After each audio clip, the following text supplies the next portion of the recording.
Congratulations, man. Thank you. How did it feel? You know, what resonated with you when you learned you were going to be playing the iconic Huey P. Newton in Shirley with Regina King, Academy Award winning Regina King at the helm of this?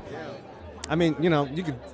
That's all you got to say, really. When they say a person doesn't need an introduction, those are some names right there that don't need introductions. When you talk about Shirley Chisholm, when you talk about Regina King, it's almost a movie behind a movie. You know what I mean? Because it takes so much to make it, and it's a parallel journey. When you start to look at everything that it took for them to make this movie, to share this story, and for her to actually bring it to life, and for Shirley Chisholm. Yeah. Brad, I gotta tell you, some of the best acting you did in the movie is when you weren't saying anything.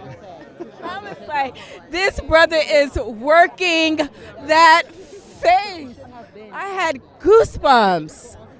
Goosebumps. What did you learn? Was there anything you learned about Huey Newton in your research and development that was new information for you? When I started focusing on realizing that we were going to actually go through with this and play this part, take on this role, it's very heavy, so I didn't take it lightly. One of the first things I did was research, but I wanted to make sure that I stayed in tune with 1972 Huey, not 1983 Huey, not 1988 Huey, because he was growing as a person.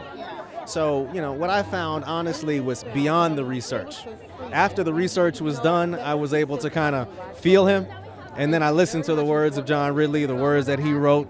He's a brilliant writer. He's an amazing director to work for. But, in those words, I found everything I needed.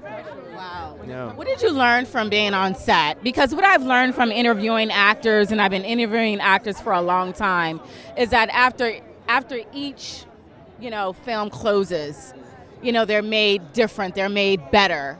How has this film changed you? Anything that you pick up when you're working on a film, when you're working on a project, or especially working to embody a person, you keep with you. It stays with you. It's someone who's been very important in my development. Mr. Mario Van Peebles told me that everything that you do, it stays in your cells. Your body doesn't know the difference. So when you embody something, it sticks with you. It stays with you. So that's why you got to be important. It's important the roles that you choose. So with Huey, a lot stuck with me. Some things I honestly needed to shed. Because he was carrying a lot of weight, and that's part of what made him so iconic. Thank you so much for your transparency on that. Congratulations and continued blessings and success, Brad. You did an amazing job as Huey Newton. Watch the movie. I saw it. Listen, watch the movie. Watch the movie, you guys. You will not be disappointed.